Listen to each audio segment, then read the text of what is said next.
With the launch of several new high-end cameras for photos and videos, as well as the arguably biggest generational leap in GPU performance, 2020 surely has gone down as one of the most ridiculous years in technology. But that's not all, of course. After a long but expected 7-year wait, we finally got our hands on the new generation of game consoles. Besides being released last year and practically impossible to obtain, all of the before-mentioned gadgets significantly improve upon their predecessors, so for once, the high demand seems to be justified. And although both of the systems have been equally difficult to obtain, one appears to be clearly outshining the competition, grabbing everyone's attention, and that's definitely not only because of its flashy design. The PlayStation 5 appears to be the favorite and has begun ascending towards its inevitable throne, soon announcing its victory. But is it truly worthy of that claim? Or is it, much like 2020's other most sought-after commodity, disposable?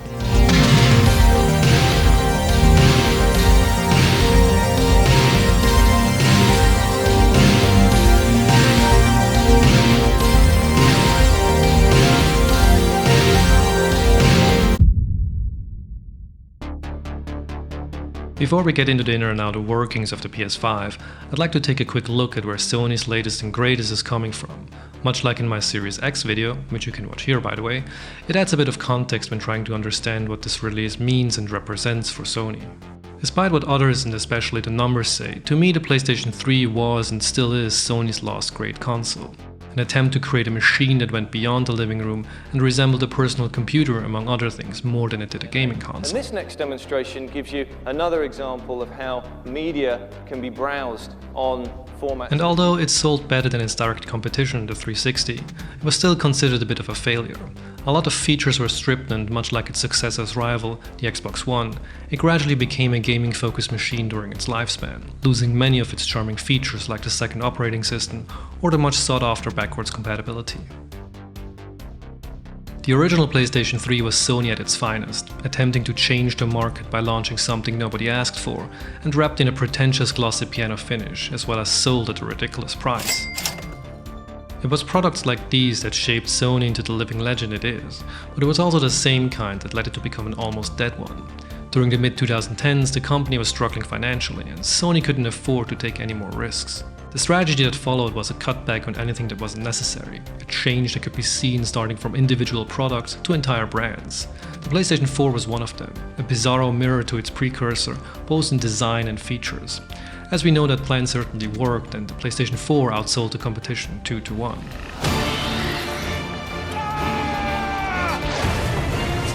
Nowadays, Sony is pretty much back on its feet, some might even argue stronger than ever.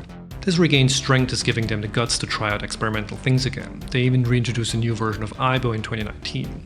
But what does this mean for the PlayStation 5? Is this the return of a crazy overachieving Sony? Not quite.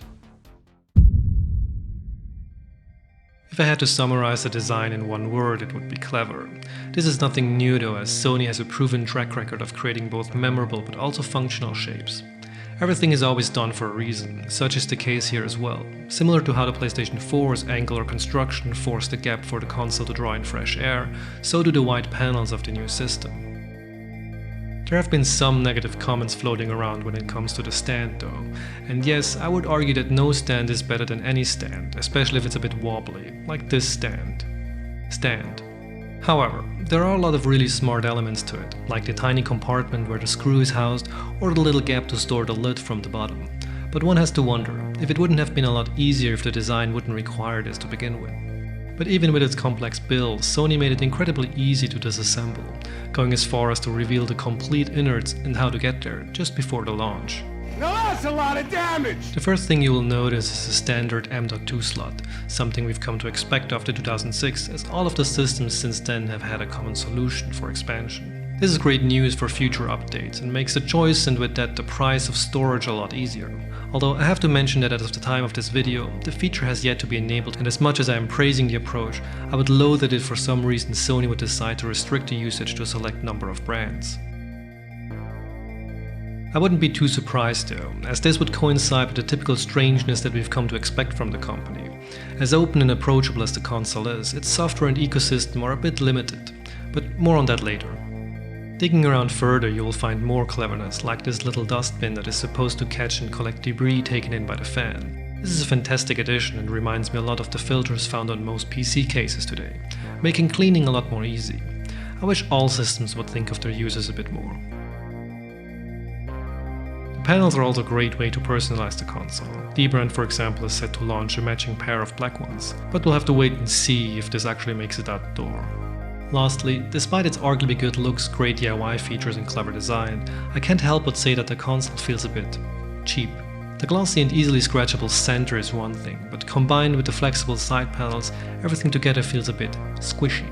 It lacks the premium density of its competition. That one, although looking a lot plainer, feels comparatively fantastic. Like the results after being constipated for a week, the Series X is a dense and dark brick with sharp corners, satisfyingly firm and hefty to hold. Both consoles also share very similar I/O, although the PlayStation 5 features an additional Type-C port in the front, which I already had the pleasure of using to connect my Bluetooth transmitter. This is a feature that I technically wouldn't even have to mention if I could just connect my wireless headphones to begin with. The good news is it worked and you can even adjust the volume. Nice. Next to it are the only pair of pressables on the system. I don't know what kind of sadistic monster at Sony designs the power and eject buttons, but just like on the PlayStation 4, it's downright impossible to tell which one does what. They do differ in size, but how does this help if you can't even remember what either of those dimensions does? This could of course once again be a ploy to frustrate customers beyond reason, driving them into madness, resulting in disc owners favoring digital copies out of fear, abandoning our lost ties to the physical form and fully embracing the convenience of digital ownership. Or maybe it's just design over function. Who knows? The controller, on the other hand, is what everyone seems to be talking about. For me, the DualShock 4 was kind of... It's not bad, it just wasn't really that exciting, and the DualSense kinda is. It's the first time we see Sony updating it significantly. The previous generation was mostly the same apart from the touchpad and speaker edition. Speaking of those, I was a bit surprised to see them returning, as I can't really recall any game that used them for anything noteworthy other than a few gameplay gimmicks. Most of the time it ended up being the start button. However, the rumble motors and haptic feedback triggers push interaction past the competition, the latter being pretty much PlayStation 5's most talked about feature. It's a great addition, and as mentioned in countless other videos on YouTube, the best example of it can be found in Astro's Playroom, a fantastic showcase of what the controller can do. There are a myriad of expressions that can be found, and each and every one surprising when you encounter them for the first time.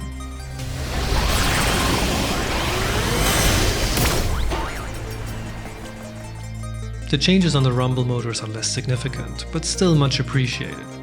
They are similar to the ones found on the Nintendo Switch controller and have the ability to convey fine details and granular changes, compared to the motors of a cheap versus expensive smartphone if you must.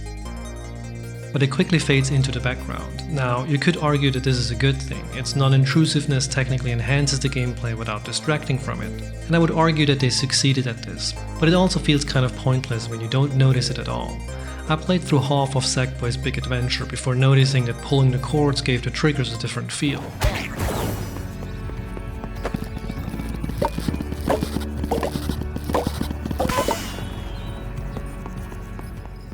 This leads me into a bit of a mixed conclusion for the controllers. They are great, but you also have to actually notice and remember to notice them, and I'm not sure we will in the long term. Secondly, developers have to implement these features into their games. If nobody makes use of them, the impressive tech is useless. And the track record of previous attempts make it a bit of an uncertain future for this much appraised feature.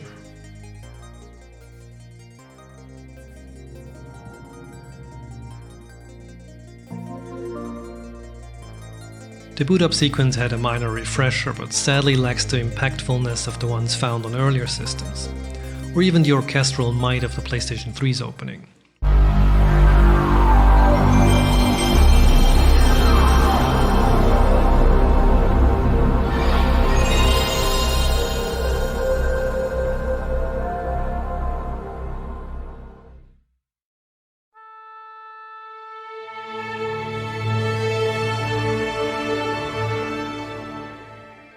To me, each system was always characterized by its start, but since the PlayStation 4 it has, for the lack of a better word, been a bit boring. The XMB doesn't need much change, but the opening could have. Much like its hardware, the software also contains some clever new additions. There is a game preset options within settings that lets you set defaults for various mechanics like difficulty, view inversion, and so on. It's a great quality of life feature. The notifications are also handled really well, and I loved how they automatically muted themselves depending on the situation.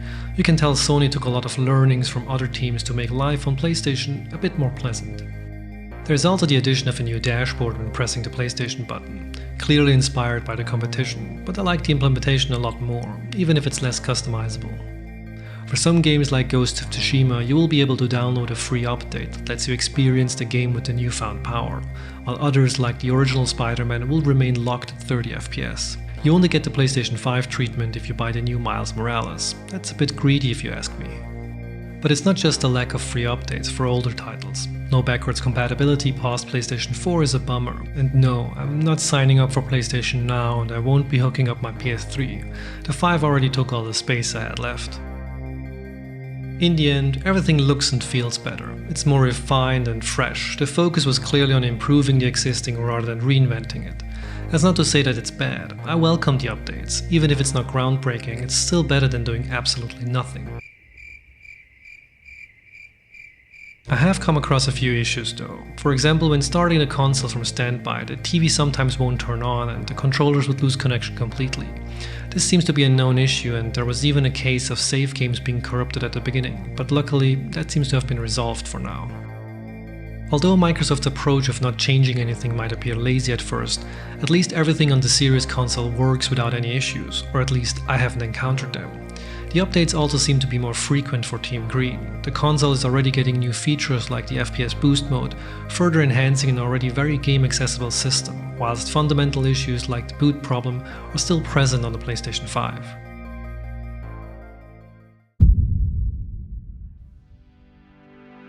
I will always buy a PlayStation as long as I get to play titles like Uncharted, Horizon or The Last of Us. In the end, this is what makes a console. Content is always king. But the competition is gearing up. If Sony wants to remain in the pole position, they have to make sure they offer something nobody else does. From a gameplay point of view, a lot of their top-tier titles share almost identical mechanics. This is a bit worrying. Even great studios can fail, as we saw with Days Gone. The moment will come when the market is oversaturated by these genres, if it hasn't happened already. At that point, people will start looking for different ways to get their fix. What led Sony to success was offering a bulletproof way to play. The past generation was riddled with early adapter issues, and success came by focusing on existing strengths, sticking to what worked, and ignoring what didn't. But the times have changed. The digital foundation has settled and is solid enough to build upon. It is now time to start experimenting with the weird and wonderful again, and nobody does this better than Sony. Nobody is better at going nuts.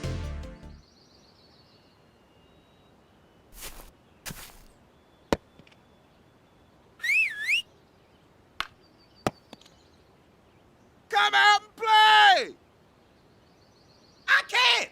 I'm playing Nut! But there's Portable Nut! What? Yeah! It's a nut you can play with outside! PSP. It's like a nut you can play with outside. Hey, thanks for watching again. You're looking sharp there, by the way. Anyway, see you in the next one. Bye.